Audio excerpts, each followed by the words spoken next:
إليه لا حول ولا قوة إلا بالله العلي العظيم أفوض أمري إلى الله إن الله بصير بالعباد رب اشرح لي صدري ويسر لي أمري واحلل عقدة من لساني يفقهوا قولي أعوذ بالله من الشيطان الرجيم بسم الله الرحمن الرحيم الحمد لله الذي لم يتخذ صاحبة ولا ولدا ولم يكن له شريك في الملك ولم يكن له ولي من الذل وكبره تكبيرا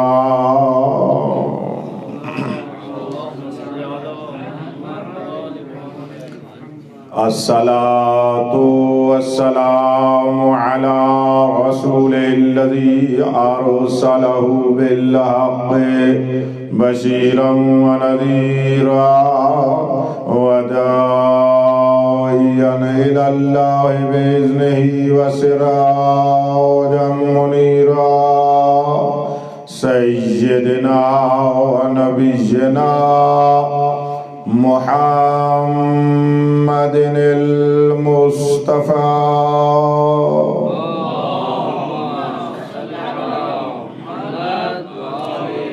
وعلى آله الذين الشرفاء وأئمة الهدى ومصابيح الدجى الذين أذهب الله عنهم الرجس وطهرهم تطهيرا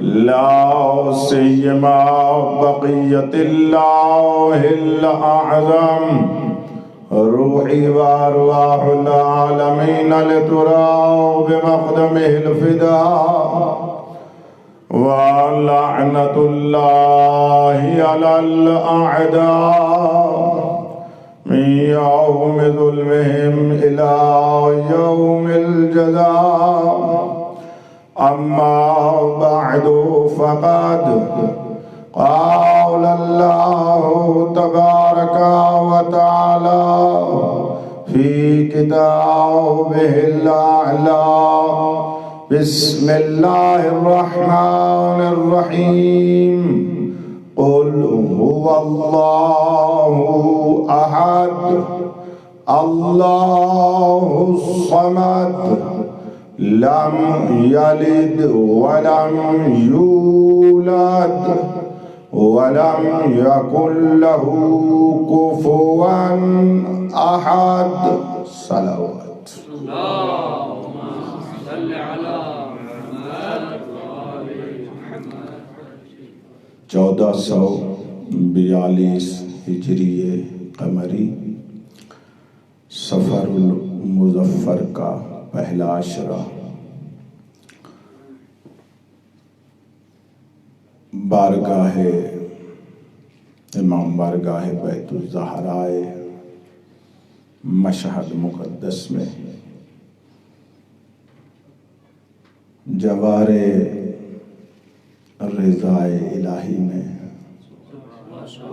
سامن الائمہ حضرت امام رضا علیہ السلام صلوات امام پر پڑھیں اللہم صلی علی محمد اور آپ علماء و فضلاء مشہد مقدس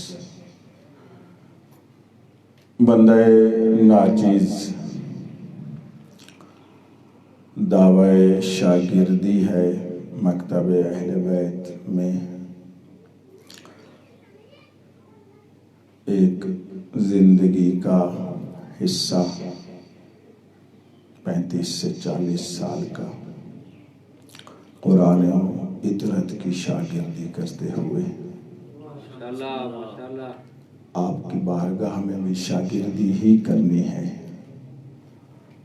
اور ہر صاحب علم سے سیکھنے کی کوشش کی جائے۔ یہ رسم ہے اور عظمت ہے مجلس عزا کی کہ جب بھی مجلس عزا ہوتی تھی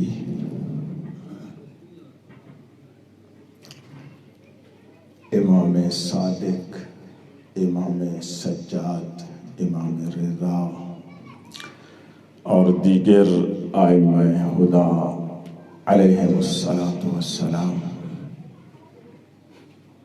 کسی شاعر، کسی ذاکر کو فرماتے تھے منبر پر جا ہمیں بیان کر، منبر پر جا ہمیں بیان کر، امام ہو کر دروازے پہ بیٹھتے تھے۔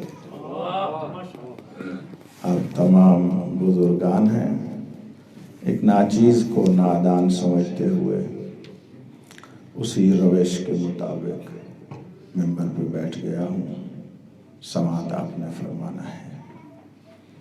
زندگی میں ادعائے شاگردی ہے مکتب اہل بیت کا، کوئی عنوان نہ دل سے پسند ہے نہ چاہتا ہوں، روز قیامت اٹھوں تو اسی عنوان کے ساتھ کہ وہ فرمائیں اس نے پوری زندگی ہماری شاگردی میں وقف کر۔ ان عرائض کے ساتھ آپ سادات اور غیر سادات علماء و فضلاء کا حکم تھا، واقعاً مشغول تھا میں۔ آپ کا خلوص اور بارگاہ حضرت امام رضا علیہ السلام باعث بنا کہ آپ کی خدمت میں حاضر ہو جاؤں۔ کہا گیا کہ موضوع کیا ہو، عرض ہوا کہ جو آپ فرما دیں گے۔ بہرحال رات سفر کے دوران ایک بات ذہن میں آئی، اسی کو آپ کی بارگاہ میں شروع کر رہا ہوں، اور وہ بات یہ ہے کہ چاہ رہا ہوں ہم جو اہل قرآن اور اطرت اہل بیت ہیں، اور ہم جو متمسک ثقلین ہیں، تو ان سے تمسک کا طریقہ اور ان سے متمسک ہونے کا سلیقہ کیا ہے؟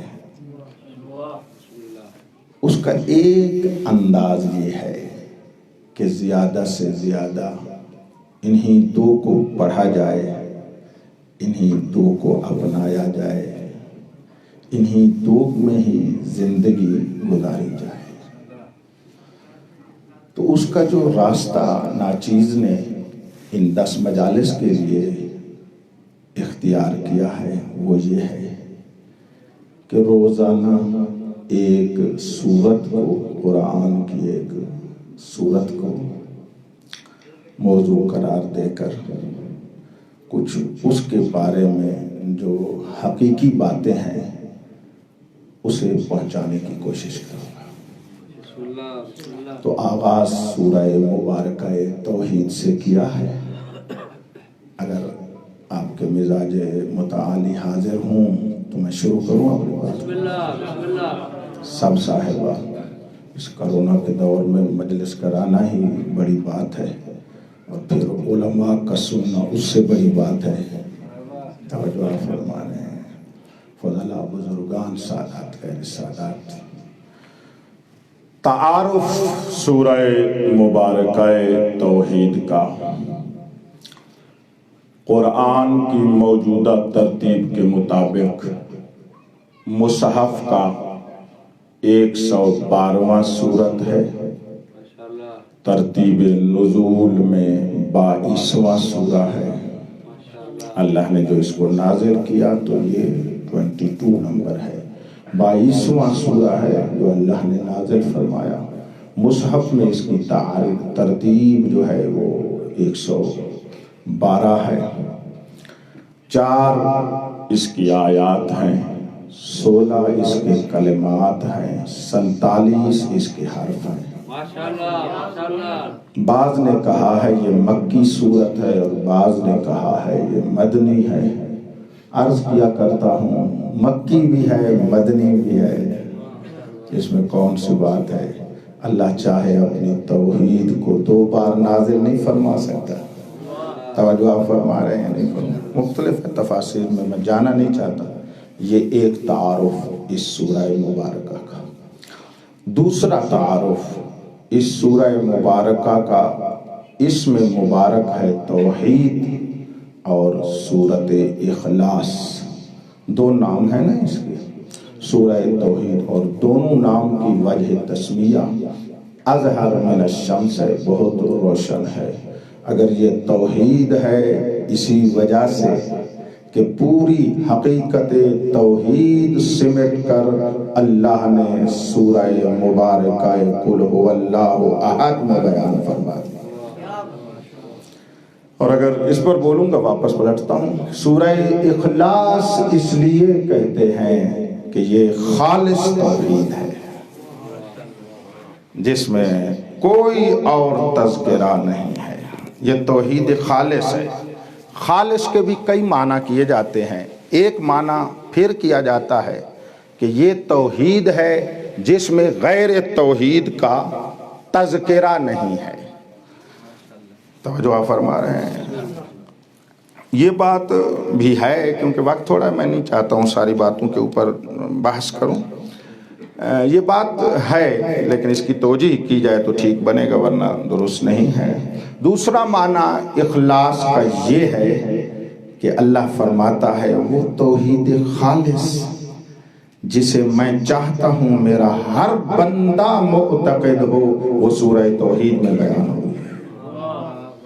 اور اس کی تفسیر امیر المومنین نے نہج البلاغہ میں ارشاد فرمائی وَكَمَالُ اخلاص ہی نفی الصفات عنہ، یہ کمال توحید ہے اور اخلاص توحید ہے۔ توحید خالص یہ ہے کہ ہر وہ صفت جو بشر ولو وہ صفت کمال ہو، بشر اس کو اپنے ذہن میں لے آتا ہے، ان صفات کو بھی ذات واجب سے نفی کرو، کیونکہ وہ تمہاری حد ہے، اللہ کی صفات نہیں ہے۔ وہ تمہاری حد ہے، وہ اللہ کی صفات نہیں ہے۔ وضاحت کروں گا، آپ اہل علم ہیں، اہل توحید ہیں، ان باتوں کو جانتے ہیں، میں فقط نکات کی طرف اشارہ کر رہا ہوں۔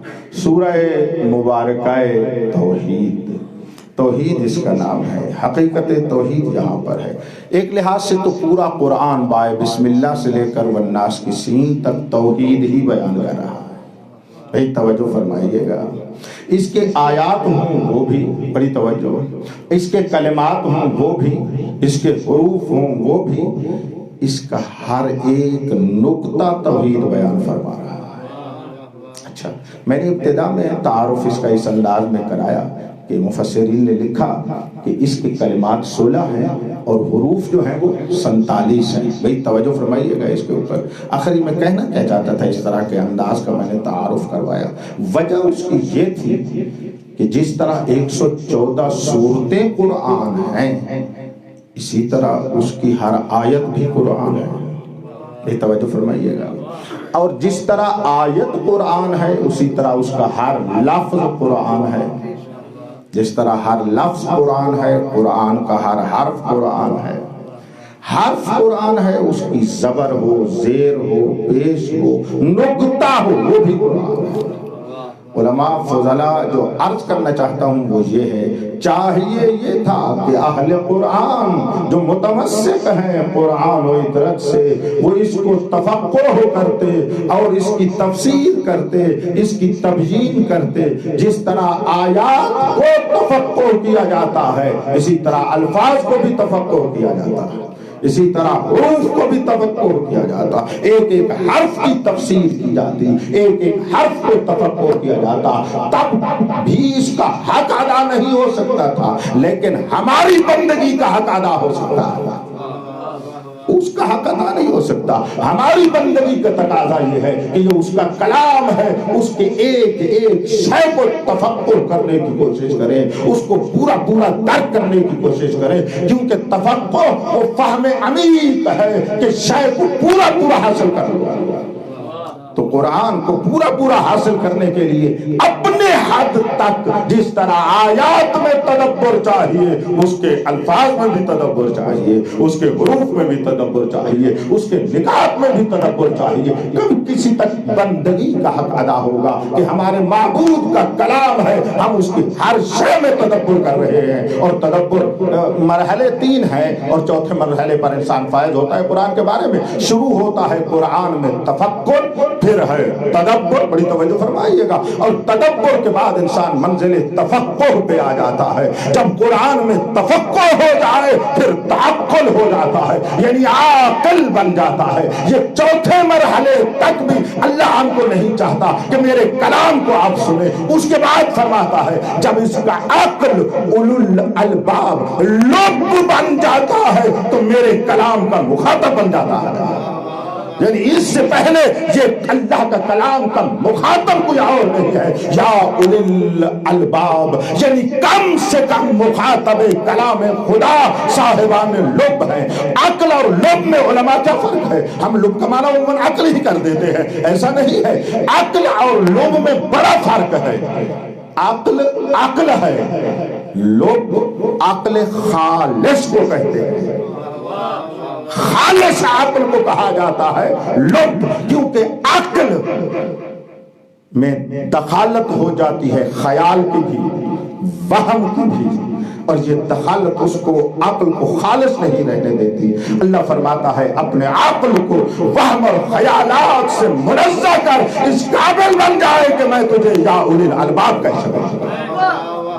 بڑی آپ نے توجہ کرا، یہ قرآن فہمی کے مدارج ہیں۔ میں یہاں پر بولنا نہیں چاہتا، میں ایک بات عرض کر کے آگے بڑھنا چاہتا ہوں۔ تو ہمیں چاہیے یہ کہ اس کے حرف کی تفسیر کریں، لیکن آج تک جتنی بھی تفاسیر ہیں، جس طرح کہا جاتا ہے ابھی تک لکھی ہوئی مفکرین کی تفاسیر اہل فکر سے 160 تفاسیر ہیں یا اس سے کم و بیش، بارہ جتنی بھی تفاسیر ہیں وہ آیات کی تفاسیر ہیں، وہ حروف کی تفاسیر نہیں ہے۔ بھائی بڑی توجہ، وہ حروف کی تفاسیر نہیں ہے، آیات کی تفاسیر ہے، اور وہ آیات کے بھی تمام متفق ہے کہ ہم اس آیات کے ظہور کو آپ تک بیان کر سکتے ہیں، اور وہ آیات کا ظہور ہم تک بیان کرتے ہیں، لیکن نہ کلمات کی تفسیر ہے اور نہ حروف کی تفسیر ہے۔ کلمات کی تفسیر لغوی معنی تک وہ تفسیر نہیں ہے، وہ معنی لغوی ہے۔ بڑی توجہ آپ صاحبان کی ہے، وہ معنی لغوی ہے، تفسیر کسی نے بھی اس کی بیان نہیں کی۔ اور حرفوں کے بارے میں سب ہی کہہ دیتے ہیں ہمیں پتہ نہیں ہے، ہمیں پتہ نہیں ہے۔ مفسرین نے حروف کی تفسیر نہیں کی، وارثان قرآن نے حروف کی بھی تفسیر فرمائی ہے۔ توجہ ہے آپ صاحبان کی یا نہیں؟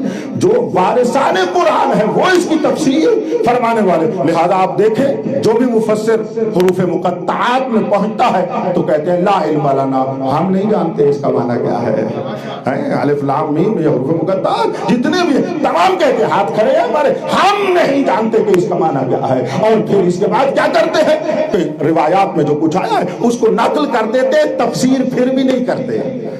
توجہ ہے آپ صاحبان کی؟ تو چاہیے یہ تھا کہ ہم حروف کی بھی تفسیر کرتے، اور اگر متمسک ہوتے مکتب وحی کے ساتھ، وہ مکتب وحی قرآن ہو یا مصطفیٰ اور آل محمد کا فرمان ہو، وہاں سے تفسیر کو لے، تو وہاں جہاں آیتوں کی تفسیر ملتی ہے وہاں حرفوں کی بھی تفسیر ملتی ہے، وہاں لفظوں کی بھی تفسیر ملتی ہے، وہاں سے کلمات کی بھی تفسیر ملتی ہے، اور ہمارے معتبر کتابوں میں موجود ہے۔ کہنا یہ چاہتا ہوں ان کی تفسیر آیات و روایات میں موجود ہے، لکھنے والے مفکر مفسرین کی تفاسیر میں نہیں ہے۔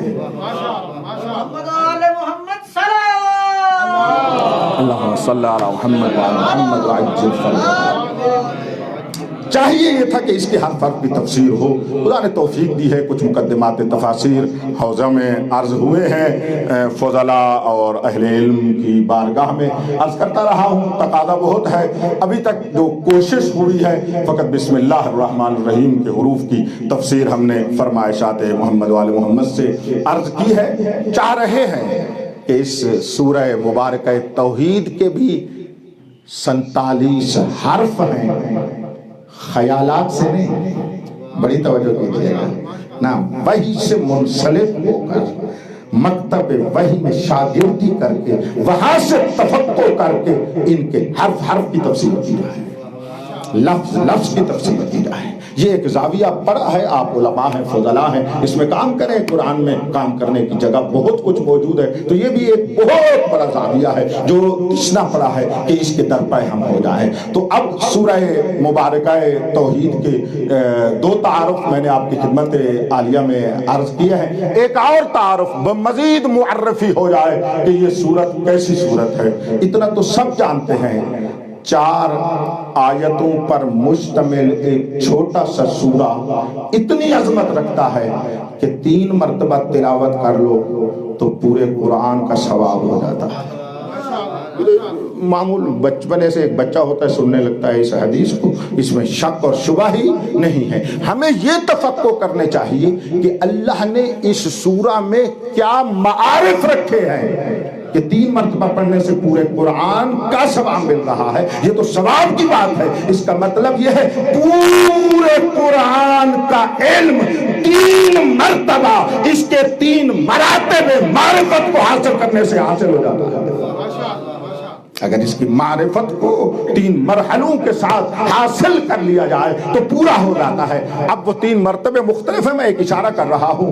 ایک مرتبہ ہے معرفت توحید ذات، ایک مرتبہ ہے معرفت توحید صفات، ایک مرتبہ ہے معرفت توحید افعال. اگر ان کے اوپر انسان کاملاً اپنی حد تک عرفان پالے تو اللہ اس کو اپنا عارف موحد محسوس فرمائے گا. صلوات بلند آواز سے پڑھے گا.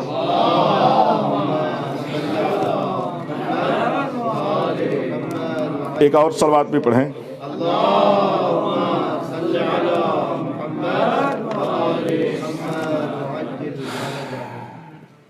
ایک اور صلوات پڑھیے گا.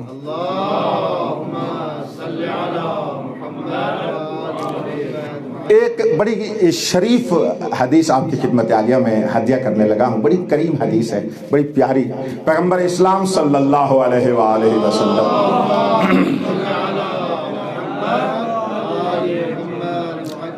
من قرأ هذه السورة، بڑی توجہ کریں، من قرأ هذه السورة وَأَصْغَى إِلَيْهَا أَحَبَّهُ اللَّهُ. جو بندہ اس سورہ توحید کی تلاوت کرے اور دوسرے اس کو کان لگا کر سنے، وَأَصْغَى إِلَيْهَا، اور اس قرآن اس سورہ توحید جو پڑھی جا رہی ہے اس کو کان لگا کر سنے. یہ ابھی تک دعویٰ کر رہے تھے کہ ہم اللہ سے محبت کرتے ہیں، یہ محب خدا سے بڑھ کر محبوب خدا ہو جائیں گے. ہے کرامت اس میں یہ نہیں. دنیا چاہتی ہے کہ ہم دعویٰ کرتے ہیں کہ ہم خدا سے محبت کرتے ہیں، لیکن یہ کوئی نہیں کہتا کہ میں محبوب خدا ہوں.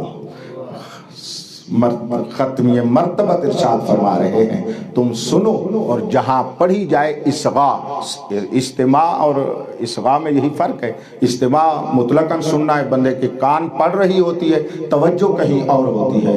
اصغاء توجہ سے سننے کو کہتے ہیں. میں یہیں پر عرض کرنا چاہتا ہوں یہ جو ہم لوگ کبھی کبھی ممبر پہ کہتے ہیں توجہ، یہ بھی قرآن کا مطلوب ہے.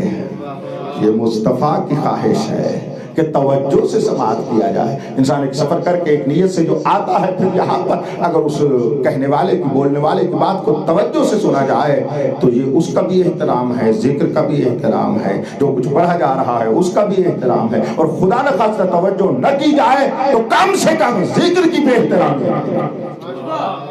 توجہ آپ نے فرمائی ہے نہیں؟ یہ اس وجہ سے فرمایا من قرأ هذه السورة وأصغى إليها، جو اس کو پڑھے اور اس کی طرف توجہ کرے، احبہ اللہ، اللہ ان سے محبت کرنے لگ جاتا ہے، وہ محبوب خدا بن جاتا ہے بندہ۔ یہ سورت کی عظمت کو دیکھے، اور امیر المومنین نے جو اس کے لیے عظمت کا، یہ پیغمبر خاتم کا فرمان تھا، اس کی عظمت میں جو میرے مولا نے ارشاد فرمایا ہے وہ تو کمال ہی ہے، اور شان نزول بھی کچھ ایسا ہی بتاتا ہے جس طرح بعض مفسرین نے بیان فرمایا ہے، اور وہ یہ ہے، پوچھا گیا کہ اللہ کی نسبت کیا ہے، کفار یا مشرکین بعض نصارہ آ کر پیغمبر اسلام سے پوچھتے، شان نزول بھی یہی ہے، 3 مرتبہ پوچھا گیا کہ اللہ کی نسبت بیان کریں، پیغمبر چپ رہے یہاں تک کہ جبرائیل سورہ توحید کو لے کر آ گیا۔ امیر المومنین فرماتے ہیں سورۃ التوحید نسبت اللہ، سورہ توحید اللہ کی نسبت یعنی نسب کو بیان کر رہی ہے۔ انسب لنا ربک، وہ کہتے تھے ہمارے لیے اپنے رب کے نسب کو بیان کر، اللہ نے نازل کر کے فرمایا جاہلو میں نہ کسی کا والد ہوں نہ کسی کا مولود ہوں، باپ بیٹے تم ہوتے ہو، میرا نسب یہ ہے، میں احد ہوں، میں واحد ہوں، میں صمد ہوں، میں لم یلد ہوں، میں ولم یولد ہوں، یہ نسب الہی ہے۔ عزیزان، 31 مجلسیں ہیں اس سورہ مبارکہ پر، میں نے تو آپ کو کہا میں آج ہی فقط اس پر پڑھوں گا، کل ایک اور سورہ پڑھوں گا۔ ایک انداز آپ کی خدمت میں ہدیہ کرنا چاہتا ہوں علماء اور فضلاء کی بارگاہ میں، کم سے کم 1 مہینے کا میٹر ہے یہاں پر جو ہدیہ کیا گیا ہے، یہاں پر میں ایک جملے کو کہہ کر آج کی مجلس کو میں ختم کرنا چاہتا ہوں، اور پھر کبھی سورہ توحید کو سننے کے لیے ذرا ایک سماع بھی ہونا چاہیے، ایک ماحول بھی ہونا چاہیے انشاءاللہ۔ وہ ضعف الطالب والمطلوب دونوں میری طرف ہی پلٹتے ہیں، طالب بھی مطلوب بھی، ضعیف میں ہوں، آپ بڑے عظیم الشان لوگ ہیں، انشاءاللہ جب طبیعت میری بنی تو میں انشاءاللہ ہدیہ کر دوں گا آپ کی خدمت میں۔ بلند آواز سے صلوات پڑھیں، ٹھیک ہے؟ اٹھاؤں ابھی بہتر نہیں ہے؟ اللہ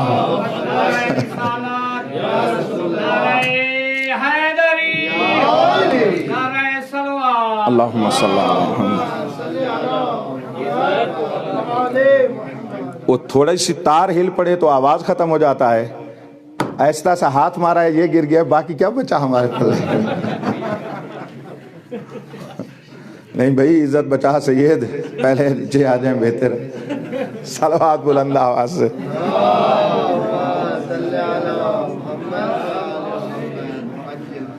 مولا آپ کے نور معرفت میں اضافہ فرمائے، اجازت ہے کچھ آگے چلوں؟ اس پر علماء فضلاء کا اپنا بڑی تحقیق ہوگی کہ یہ نسبت خدا ہے، یہ نسب الہی ہے، اور دیکھو ہر ایک کا نسب اس کے خاندان قبیلے ماں باپ سے ہوتا ہے۔ اللہ فرماتا ہے مجھے پہچانو تو صحیح، میں کیسا بے مثل و بے مثال ہوں، نہ والد ہوں نہ مولود ہوں، نہ بابا ہوں نہ بیٹا ہوں، لیکن نسب میرا ایسا ہے، میں واحد ہوں، میں یکتا ہوں، میں احد ہوں، میں صمد ہوں، اور ایسی ذات ہوں تم میں سے کوئی بھی میری پہنچ سے خالی نہیں ہے، میری پہنچ سے خارج نہیں ہے، مجھ سے بھاگ نہیں سکتا۔ لا يمكن الفرار من حکومتک، جہاں بھی جاؤ سلطنت مجھ اللہ کی ہے، سلطنت میری ہے۔ اجازت ہے میں شروع کروں؟ اچھا، وہ ہمیشہ لوگ کہتے ہیں یہ توحید پڑھا کرو، توحید پڑھا کرو۔ علماء فضلہ آپ میں ہی توحید شروع کی ہے میں نے، تو آپ تو ویسے سنے نا جیسے توحید سننی چاہیے، توجہ ہے آپ صاحبان کی؟ نہ الحمدللہ میں بڑی توحید پڑھا کرتا ہوں، بہت سارے اشرے ہیں میرے، پڑھا بھی کرتا ہوں، سنتے بھی بہت ہیں، آپ بھی سنتے ہیں۔ تھوڑا سا مزاج میں وہ ایک کنسپٹ ہوتا ہے نا زیدی صاحب، ایک کنسپٹ ہوتا ہے فقیروں کے بارے میں، تو وہ کنسپٹ جب ظاہر لگ رہا ہوتا ہے یہ کیا ہو گیا ہے، نا ایسی بات نہیں ہے۔ میں عرض کر چکا ہوں 30 مجلسیں ہیں میری اس کے اوپر، میں اس کا ایک جملہ آپ کو ہدیہ کر رہا ہوں۔ وہ مجھے ہوا میں جنات تو نہیں سنتے تھے، آپ جیسے وہ مومنین ہی سماعت فرماتے تھے۔ توجہ آپ فرما رہے ہیں میری بات کے اوپر یا نہیں؟ تو ان میں سے ایک بات ہے یہ نسبت کے اوپر ایک مجلس ہے پوری، پھر کبھی آپ کو عرض کروں گا کہ نسبت اور نسب کیا ہوتا ہے۔ اللہ تبارک و تعالیٰ کا یہ نسب اور نسبت، کیونکہ امیر المومنین نے فرمایا ہے، 4-5 آیتیں ہیں، آپ جا کر دیکھ لیں، حدیثیں ہیں، معاف کیجیے گا، 4-5 حدیثیں ہیں جو اس کی شان نزول میں آئی ہیں کہ انصب لنا ربک، پیغمبر اسلام کو یہ مشرکین یا نصارہ کہا کرتے تھے اپنے رب کو ہمارے لیے انصب، یہ نسبت بیان کر، وہی نسب بیان کر، اور ہم نے اس کو اپنے اساتذہ سے لیا ہوا ہے۔ جملہ وہ ایک کہتے ہیں، پھر فقیر بننے ہیں اس کو پھر 10 مجلسوں میں بھی تبدیل کر سکتے ہیں، وہ ایک علیحدہ بات ہے، لیکن بزرگان نے، فقہا نے، اہل علم نے، اہل معرفت نے اس کے اوپر کام کیا ہے، بات کیا ہے، اور یہ تعارف تھا، یہ بھی میں نے ہدیہ کر دیا۔ آگے بڑھ جاؤں، اجازت ہے؟ بس ارشاد ہوا میرے حبیب آپ کہہ دیں، قل، قل کے اوپر بھی ایک بہت بڑا مواد ہے، میرے حبیب آپ کہہ دیں پروردگارہ تو خود کلیم ہے، تو خود کلام ہے، تو خود بیان ہے، تو خود مبین ہے۔ بھئی توجہ ہے آپ صاحبان کی یا نہیں؟ تیرا کلام تبیان کل شیء ہے، ہر چیز کا بیان ہے، تو خود مبین ہے میرا مالک، تو خود قادر قدیر ہے میرا اللہ۔ خود کیوں نہیں فرما دیتا اپنے حبیب کو، اپنے محبوب کو، اپنے معشوق کو تکلیف کیوں دیتا ہے؟ کیوں فرماتا ہے قل؟ ذرا قرآن میں گننا قل کتنی مرتبہ آیا ہے، قل قل قل میرے حبیب آپ کہہ دیں، آپ کہہ دیں، آپ کہہ دیں، جہاں تک ایک سابقہ میرے ذہن میں آ رہا ہے 60 مرتبہ یہ لفظ آیا ہے کہ قل میرے حبیب آپ کہہ دیں، آپ کہہ دیں۔ ویسے تو پورا قرآن ہی نبی کہتے رہے۔ بھئی توجہ ہے اب صاحبان کی، لفظ قل کے بارے میں عرض کر رہا ہوں، آپ فرما دیں یہ تیرا قول ہو، قل یعنی تیرا قول ہو۔ پروردگارہ کیوں تکلیف دینا چاہتا ہے؟ اللہ فرماتا ہے میں نظام بتانا چاہتا ہوں، سر اٹھے معرفت والا، میں نظام بتانا چاہتا ہوں، مجھ خدا کا نظام یہ ہے، میرے بندو یاد رکھو جب میں کچھ دیتا ہوں تو میرے نبی سے تم تک پہنچتا ہے، یاد رکھیے گا میرا جو کچھ بھی آتا ہے دیتا میں ہوں، ہاتھ میرے نبی کا ہوگا۔ اور یاد رکھو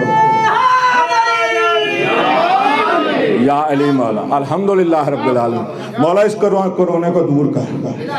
یہ ابھی شعبان میں تھا، حالانکہ میں ایک بات قرار دیتا ہوں زیدی صاحب، تو یہی مسائل تھے جو کرونا آیا، اور یہاں پر بہت مصائب تھے اور مسائل تھے، تو جو کچھ شاگردی کی ہوئی تھی مکتب اہل بیت میں، کچھ باتیں اس کے یعنی مخالف نظر آتی تھی، تو دوستوں سے بات ہوئی، علماء فضلاء سے، سب نے کہا پھر ایک شروع کر دیں۔ میرے خیال میں 35 مباحثے ہیں فضلاء کے ساتھ بے عنوان بیت اللہ اور ذکر اللہ کی، یہ بھی اسی شعبان کی بات ہے۔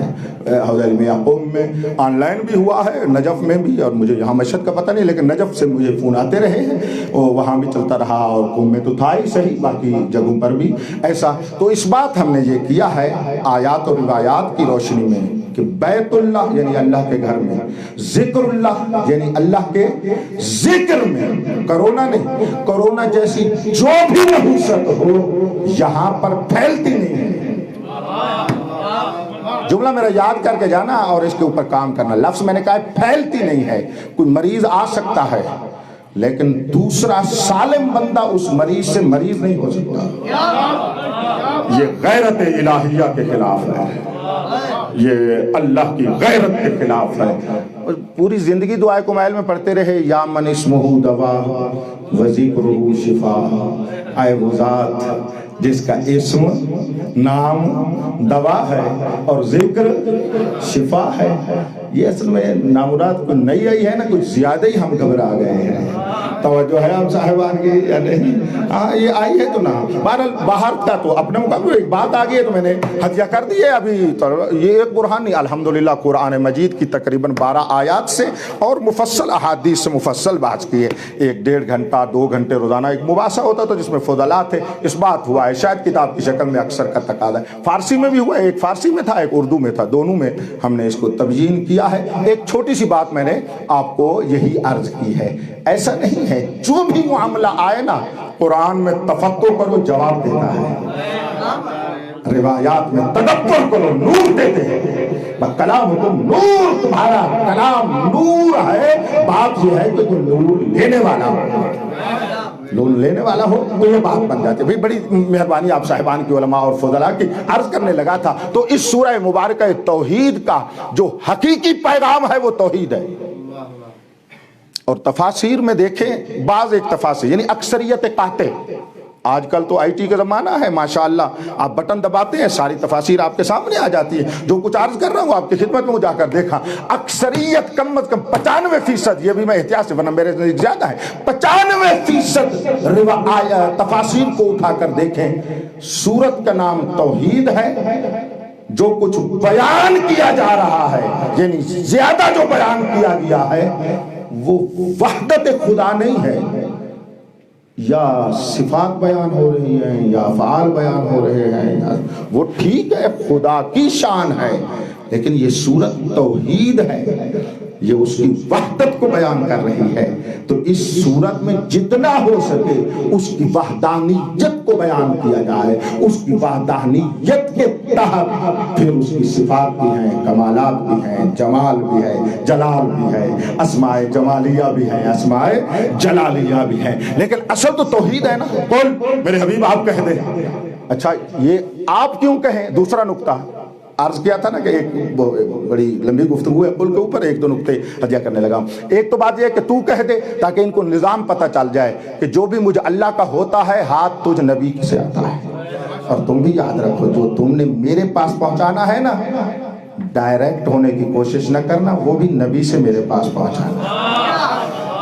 اچھا یہ ذرا سوچئے گا علماء فضلہ، اور اس کے اوپر یہ ٹیک لگے ہوئے بندے سارے میں ان سے معذرت کا چاہوں گا، اور چاہوں گا کہ تھوڑی سی زبان مبارک کو قوت دیں گے اس جو میرے جملے پر کہہ رہا ہوں۔ توجہ پروردگارہ، یہ تو فرما رہا ہے کہ جو کچھ تم بھی بھیجو تو میرے نبی کے بغیر مجھ تک بھیجنے کی کوشش نہ کرو، تو پروردگارہ کیا ہو جائے گا؟ فرمایا میں نے ازل سے تمہارے لیے نمونہ رکھا ہے، جو بھی میرے بنائے ہوئے کو بائی پاس کر کے مجھ تک پہنچنا چاہتا ہے میں نے ازل سے اسے شیطان بنا دیا ہے۔ یہ سبق تو ہمیں بھولنا ہی نہیں چاہیے نا۔ شیطان نے یہی تو کیا تھا نا، وہ تو یہ نہیں کہتا تھا کہ خدایا میں تجھے نہیں مانتا، کہتا تھا میں آدم کو نہیں مانتا تجھے مانتا ہوں۔ توجہ فرما رہے ہیں؟ نہیں، اللہ نے فرمایا نہیں نہیں نہیں، مجھے ویسے مان کما ارید، جیسے میں چاہتا ہوں، جیسے تو چاہتا ہے ویسے ماننا تھا تو میں اللہ کیسا؟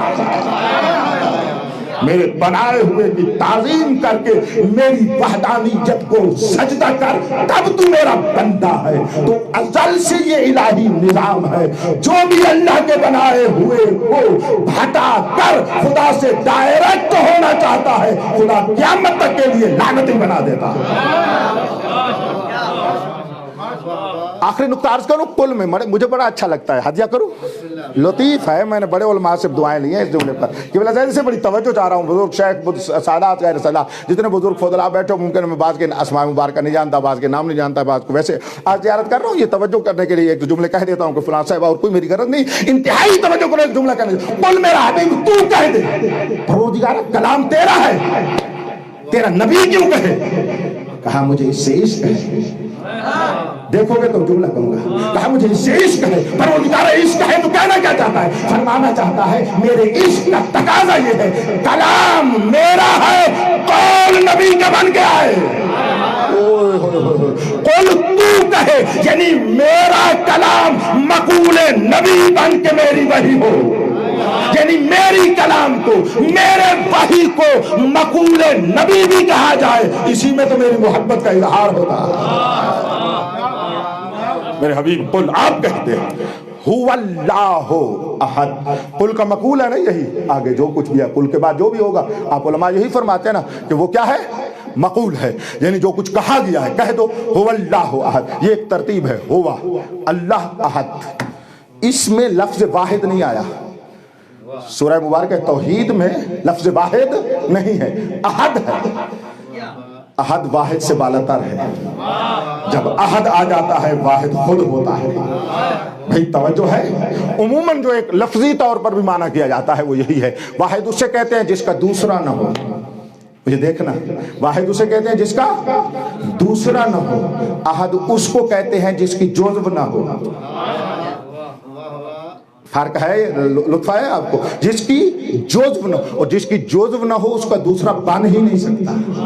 توجہ ہے آپ صاحبان؟ قل هو اب ہوا میں تو پھر کمال ہی ہے، امیر المومنین کے کمالات ہیں، فرمائشات ہیں ہوا میں کہ ہوا کیا ہے، اور مفسرین بزرگان نے، اہل علم نے، مولا نے ہوا کو علیحدہ بیان کیا، واو کو علیحدہ بیان کیا، پھر اس کو اکٹھا بیان کیا۔ یہ وہی تفسیر حروف ہے تو جس کا میں نے پہلے ابتدا میں عرض کیا۔ اگر میں ادھر جاتا تو آپ کو ضرور میں ہدیہ کرتا۔ اجازت ہے میں آگے بڑھوں؟ ایک توحید کے اوپر ایک معنی کرنا چاہتا ہوں۔ ساری بات خدا کو واحد ماننے پر ہے، اس کو واحد مانو۔ کوئی مسلمان نہیں جو اس کو واحد نہ جانتا ہو، ٹھیک ہے؟ میں سارے اس کو واحد مانتے ہیں۔ اب پوچھا جائے وہ کیسا واحد ہے، یہ ایک مشکل ہے، یہی میں کوشش کرتا ہوں جتنا ایک ٹائم ہے اسی کو حل کروں کہ وہ واحد ہے کیسا۔ اپنی بات کروں گا نہیں، فکر کی بات نہیں کروں گا، وہیں سے بات کروں گا کیونکہ شاگردی وہیں سے ہے اور وہیں سے ہی بات ہونی چاہیے، حل بھی وہیں ہوتا ہے، اور افکار سے مسائل حل بھی نہیں ہوتے۔ مولا کی بارگاہ میں جائے تو بندہ کچھ حل ہو جاتا ہے۔ وہ کیسا واحد ہے؟ ہم ایک واحد کا مفہوم رکھتے ہیں یا نہیں رکھتے؟ ذرا ذہن میں سوچیں۔ اب جب ہم واحد کہتے ہیں اور جو مفہوم ہم واحد کا لیتے ہیں، آیا وہی مفہوم یہاں خدا کی وحدانیت کا ہے یا کوئی اور مفہوم ہے؟ قسم بخدا ایک خاص مفہوم ہے، ایک خاص معنی ہے، ایک خاص مراد ہے اس کے واحد ہونے میں۔ سب باتوں کو چھوڑ کر امام الموحدین کا کلام سناتا ہوں، ٹھیک ہے نا؟ وہی توحید بیان فرما سکتے ہیں۔ وہ میرا مولا جو آدم سے لے کر عیسیٰ تک کو بھی معرفت توحید دینے والا۔ توجہ ہے آپ صاحبان کی؟ امیر المومنین وہ امام الموحدین ہیں کہ آدم سے لے کر عیسیٰ تک موحد بنے ہیں، علی سے اللہ کی توحید لے کر۔ یہ تو کوئی حرج نہیں نا، اس طرح کی باتیں سن لیتے ہیں آپ۔ ہر چیز میں بالکل دو چار کر کے بیان کرتا ہوں تاکہ مشکل پیش نہ آ جائے۔ تو اس امام الموحدین کی بارگاہ سے جو فرمائش آئی ہے وہ ہدیہ کرنے لگا ہوں۔ اس روایت کو شیخ صدوق علیہ رحمہ نے التوحید میں نقل فرمایا ہے، کتاب التوحید صفحہ نمبر 230 پر جامع مدرسین کی چاپ ہے، اس میں آپ ملاحظہ فرمائیے۔ بسم اللہ الرحمن الرحیم کی تفسیر میں ہے، وہاں پر بھی اس روایت کو درج ہے۔ معانی الاخبار میں ہے، مرحوم شیخ صدوق نے نقل کیا ہے، اور پھر وہاں سے تمام محدثین اس روایت کو نقل کرنے والے ہیں۔ دوسری بات، یہ روایت میرے مولا نے کب انشاء فرمائی؟ جس طرح آیت کا شان نزول ہوتا ہے نا، بعض ہماری روایتیں ہیں جن کا شان نزول ہوتا ہے۔ میرے مولا نے جب یہ روایت واحد کا معنی کیا ہے، اس وقت میرے مولا جنگ جمل میں تلوار چلا رہے تھے۔ علی کو سمجھو یار، ہم نے مولا کو سمجھا نہیں ہے۔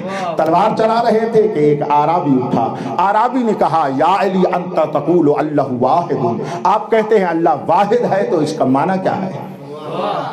میرے مولا نے جب اس عرابی نے یہ سوال کیا وَحَجَمَ عَلَيْهِ الْعَوَامِ، تو لوگوں نے اس پر حملہ کیا، بھئی یہ کوئی توحید پوچھنے کا مقام ہے؟ توجہ ہے آپ صاحب، یہ جنگ کا مقام ہے، آپ کیا کر رہے ہیں؟ امام نے ان تمام کو روک کر فرمایا وَاللَّهِ أَنَا أُرِيدُ مِنْهُ أَمَّا هُوَ تُرِيدُ، چھوڑو اسے، جو یہ پوچھ رہا ہے اس قوم سے میں یہی تو چاہتا ہوں۔ جو پہنچ گئے ہو تمہاری بڑی مہربانی، جو نہیں پہنچے ہو لفظ واضح کر لوں۔ علی فرمانا چاہتے تھے جس قوم سے میں لڑ رہا ہوں انہیں اللہ کی وحدانیت منوانا چاہتا ہوں۔ علی بتانا چاہتے ہیں میرے سامنے مشرک ہے، مسلمان نہیں لڑ رہا۔ اب بات پہنچی مولا آپ کو نور معرفت عطا فرمائے۔ رک گئے لوگ، تلوار چلتی ہوئی علی کی، شمشیر چلتی ہوئی ذوالفقار، علی کی زبان کلیم اللہ بن کے ذوالفقار بن گئی۔ امیر نے اتنے بڑے عجیب انداز میں جہاں پر قتل اور خون تھا، پشتوں کے پشتے لگائے جا رہے تھے، وہاں پر توحید اور واحد کا معنی بیان فرمایا ہے۔ فرماتے ہیں اس عرابی کو ایھا العرابی القول انہ واحد لہ اربعۃ اقسام، جب جو کہتا ہے کہ خدا واحد ہے اس کے چار معنی ہو سکتے ہیں۔ واثنین منہما یجوزان ویثبتان لہ واثنان منہما لا یجوزان۔ فرماتے چار معنی کیے جاتے ہیں، دو معنی میرے اللہ کے لیے ثابت ہے، دو معنی میرے واجب کے لیے جائز نہیں ہے۔ وَأَمَّا لَا يَجُوزَانِ، توجہ کیجئے گا، وَأَمَّا لَا يَجُوزَانِ، وہ دو معنی جو خدا کے لیے جائز نہیں ہے. فرماتے اگر کوئی کہے کہ انہ واحد والواحد من الاعداد فهو لا يجوز علیہ.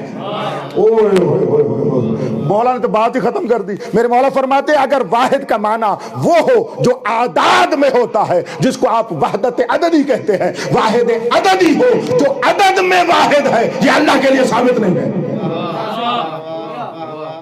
میں رک رہا ہوں، ناراض نہ ہونا، طالب علم ہے مل کر. یہ واحد عددی ہمارے ذہن میں تو یہی ہے نا، اور تو کوئی ذہن میں آتے ہی نہیں ہے. بھی واحد جب بھی ہم کہتے ہیں بھی ہم ایک واحد، یہ ایک ہے، وہ دو ہے، وہ تین ہے، وہ 10 ہے، وہ 100 ہے، یہی معنی ذہن میں نہیں آتا. توجہ ہے آپ صاحبان کی.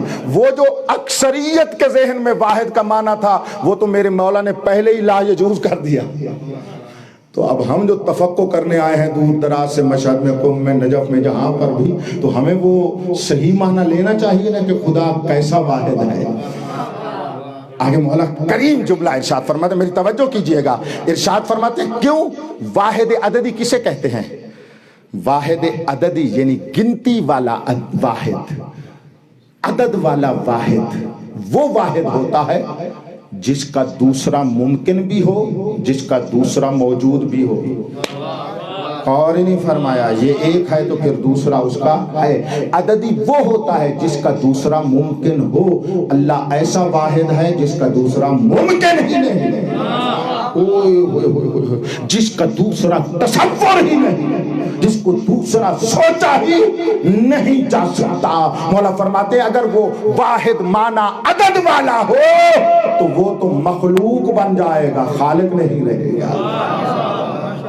یہ لوگ یہی سمجھ رہے تھے. علی کہنا چاہتا ہے اللہ واحد ہے، عدد والا واحد نہیں ہے. وہ من الواحد عدد والا واحد عددی نہیں ہے، کیونکہ واحد عددی وہ ہوتا ہے جس کا دوسرا ہو میرے مالک کا دوسرا ممکن ہی نہیں. کیوں؟ اس لیے کہ وہ ایسا واحد ہے جس کی حد نہیں، وہ ایسا واحد ہے جس کی محدودیت نہیں. جو لامحدود ہو اس کا دوسرا بن ہی نہیں سکتا. بھئی توجہ کرو، جوانوں فضلاء جو جوان بیٹھو میری طرف دیکھو، آپ کے لیے بات کرتا ہوں، بزرگوں سے معذرت کر رہا ہوں، انتہائی توجہ چاہ رہا ہوں. دوسرا کب بنتا ہے؟ جب آپ اس کی حد لے آئے. ایسا ہے یا نہیں ہے؟ مثلا علیہ یہ ممبر ہے، فرض کریں یہ ممبر کی حد ہے، یہ قالین کی حد ہے. آپ میں سے ہر ایک کا اپنے بدن کو ملاحظہ فرمائیے گا، یہاں تک آپ کی حد ہے، اس کے بعد دوسرے کی حد ہے. یعنی ایک شے کی ذات اور وجود کی حد اور محدودیت ختم ہوتی ہے تو دوسرا شروع ہوتا ہے. تب جو ہے وہ دوسرا شروع ہوتا ہے. یعنی حد آئے تو دوئیت آ جاتی ہے، حد آئے تو اسنینیت آ جاتی ہے، اور جہاں حد نہ ہو وہاں دوسرا پیدا ہی نہیں ہو سکتا. میرا مولا فرما رہے ہیں اللہ وہ ہے لیس لہ حد ولا ند ولا ضد. وہ اللہ وہ ہے نہ حد رکھتا ہے نہ ضد رکھتا ہے، نہ مثال مثل رکھتا ہے نہ مقابل رکھتا ہے. جس کی حد نہ ہو وہ لامحدود ہوتا ہے. لامحدود گنتی میں نہیں آ سکتا، جو بھی گنتی میں آتے ہیں وہ محدود ہوتے ہیں، اس لیے تو ان کو گنا جاتا ہے، وہ گنتی میں ہی نہیں آتا. اچھا یہ بھی لاجواب. اور کون سا؟ الواحد نوع من الجنس. امیر فرماتے ہیں اگر واحد کہا جائے اور کہا جائے کہ یہ جنس کی ایک نوع ہے، حیوان میں سے ایک انسان ہے، حیوان میں سے ایک فرس ہے. میرے مولا فرماتے ہیں توبہ توبہ، یہ واحد کا معنی جس کو واحد نوعی یا جنسی کہا جاتا ہے یا واحد عمومی کہا جاتا ہے، جو بھی ہم معنی کر دیں، یہ بھی اللہ پر صادق نہیں آتا، یہ اللہ پر جائز نہیں ہے. کیوں؟ اگر ایسا خدا واحد ہو جائے تو اس کی شبیہ بن جائے گی، جیسے ہم میں سے ہر ایک نوع کی دوسرے کی شبیہ بن جاتی ہے، اور خدا کے لیے کوئی شبیہ نہیں ہے. بس اس کے لیے کوئی ایسا واحد کا معنی ڈھونڈیں، بڑی توجہ کیجئے گا، ایسا معنی واحد ڈھونڈیں کہ اس واحد کے معنی میں نہ شبیہ ہو، نہ حد ہو، نہ ضد ہو، اس کی لاب و تناہیت بھی باقی رہے، وہ بھی باقی رہ جائے. وَأَمَّا وہ جو یثبتان جو دو معنی ثابت ہیں، پہلا معنی بھی توجہ کیجئے گا، واحد و یراد بہ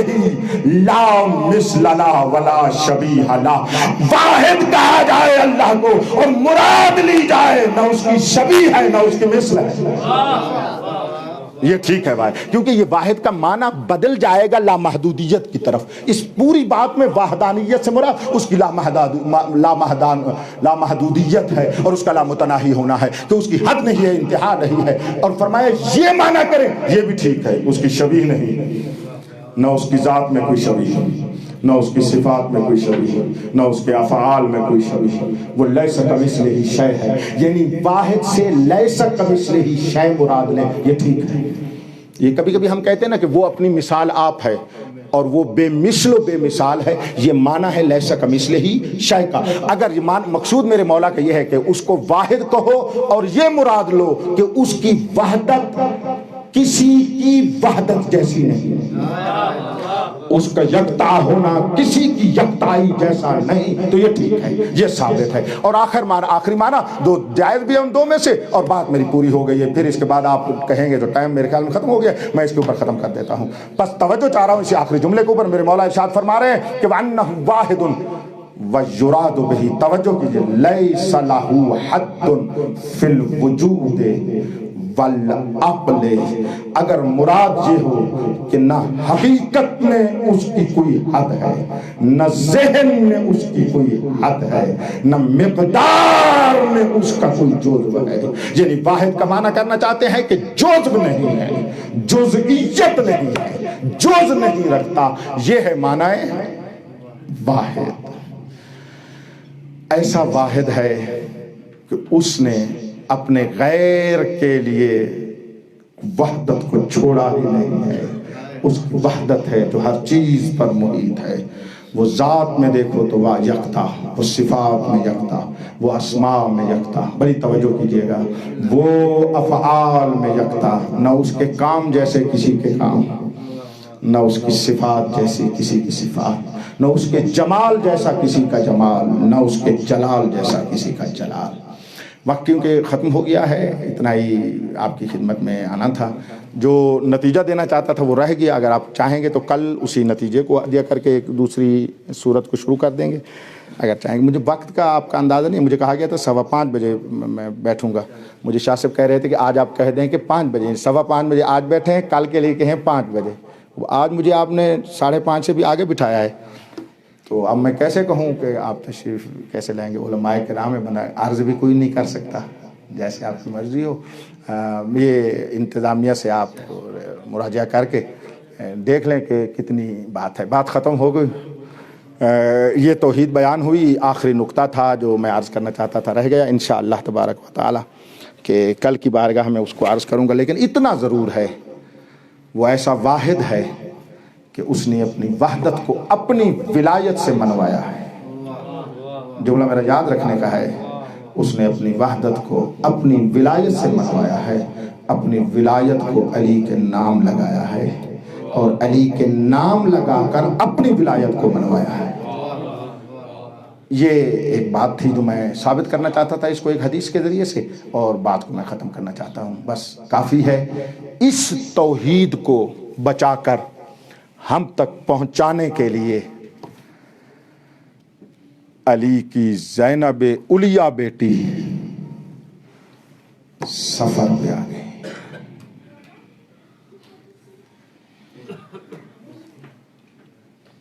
اگر معذرت یہ لے لیں، یہ چلتی رہے کوئی حرج نہیں، فقط یہ لے لیں مجھ سے. اب منت کر رہا ہوں، ہاتھ جوڑ رہا ہوں، جتنی ایک دیر ہے ہر خیال ذہن سے نکالو، کیونکہ جو کچھ ہمارے ارد گرد ہے، مادی ہو یا مانوی ہو نا، یہ خیرات ہے ثانی زہرا کی چادر کی دھول کی. میں اس کا ذکر شروع کر رہا ہوں. ہر خیال ذہن سے نکالو. میں نے کچھ نہیں کہا فضائل میں آپ کو، لیکن مسائل میں آپ کو منت کر رہا ہوں عظمت مسائل کی وجہ سے. ایسے بیٹھے ہیں جیسے اگلے سانس کا پتہ نہیں ہے ہمیں. قسم بخدا بڑی عزت والی تھی علی کی بیٹی. ان ملعونوں نے اس بی بی کو اتنا ستایا کہ امام زمان پردہ غیبت میں بھی خون رو رہے ہیں. دعائے ندبہ میں فرماتے ہیں اکسے یا من اکسے. ہائے وہ کتنے غریب تھے جن کو وطن چھڑوایا گیا. اس بی بی نے وطن چھوڑا تو عزت سے چھوڑا. میرے جملے پر غور کیجئے گا. قمقام زخار والے نے لکھا ہے, اس کتاب کو پڑھا کرو, فضلاء میں اکثر اس کا دعویٰ کرتا ہوں, اچھی تاریخ ہے قمقام زخار.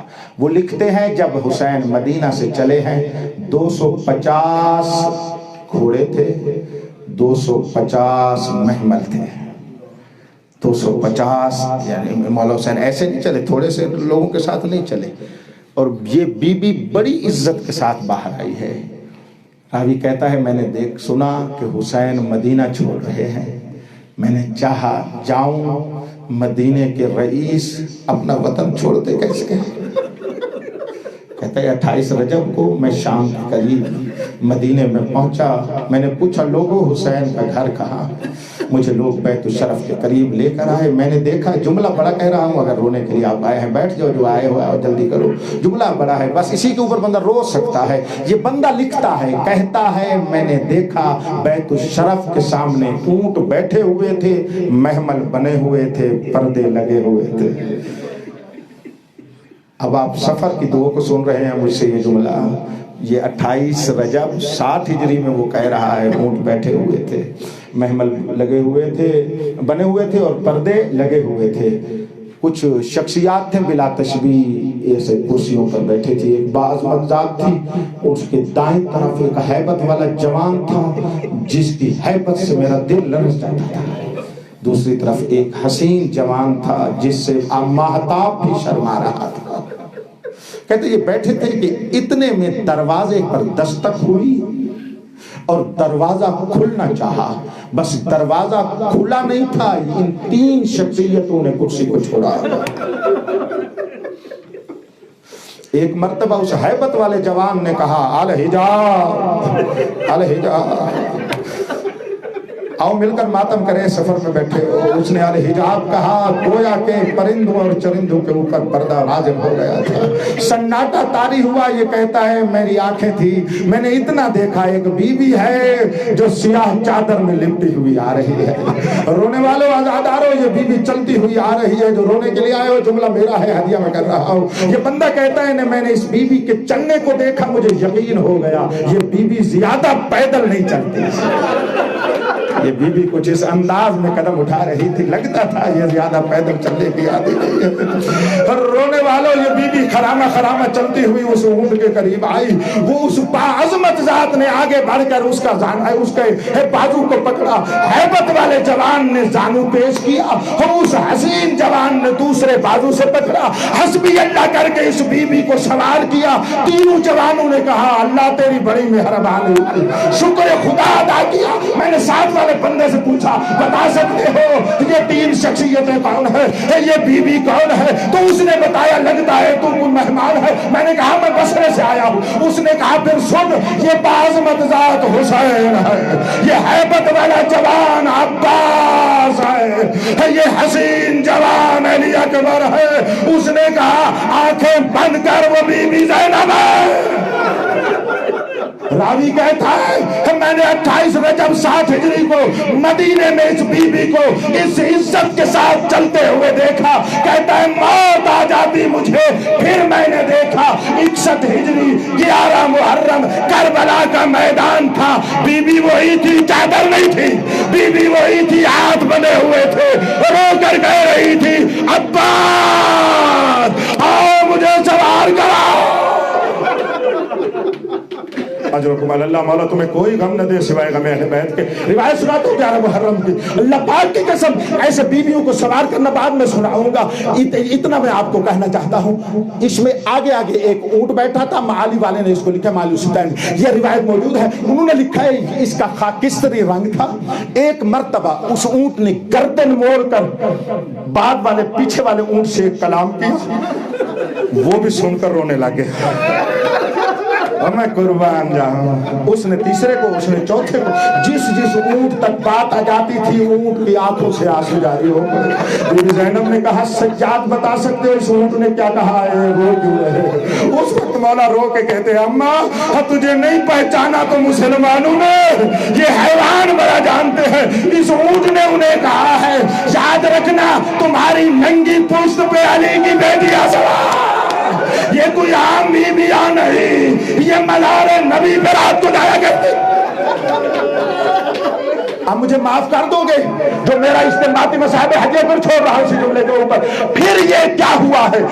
اونٹ تیز نہیں دوڑتے تھے، اونٹ تیز نہیں دوڑتے تھے، لیکن مکتب والوں نے لکھا کربلا سے کوفہ تک 45 بچے گر کے مر گئے، 45 بچے شہید ہو گئے. یہ پھر گرتے کیسے تھے؟ مجھے معاف کر دینا، اللہ پاک کی قسم یہ اونٹوں کو مارتے تھے، اونٹ تیز نہیں دوڑتے تھے. جب ان کو پتہ چلا نا کہ اونٹ تیز نہیں دوڑتے، مجھے معاف کر دینا، یہ تازیانہ کبھی سجاد کو کبھی زینب، کبھی سکینہ کو کبھی کس بی بی کو. جب تازی آنے لگتے تھے اس وقت سجاد کہتے تھے اللہ کی مخلوق تیز چلو، او میری ببیا بڑی عزت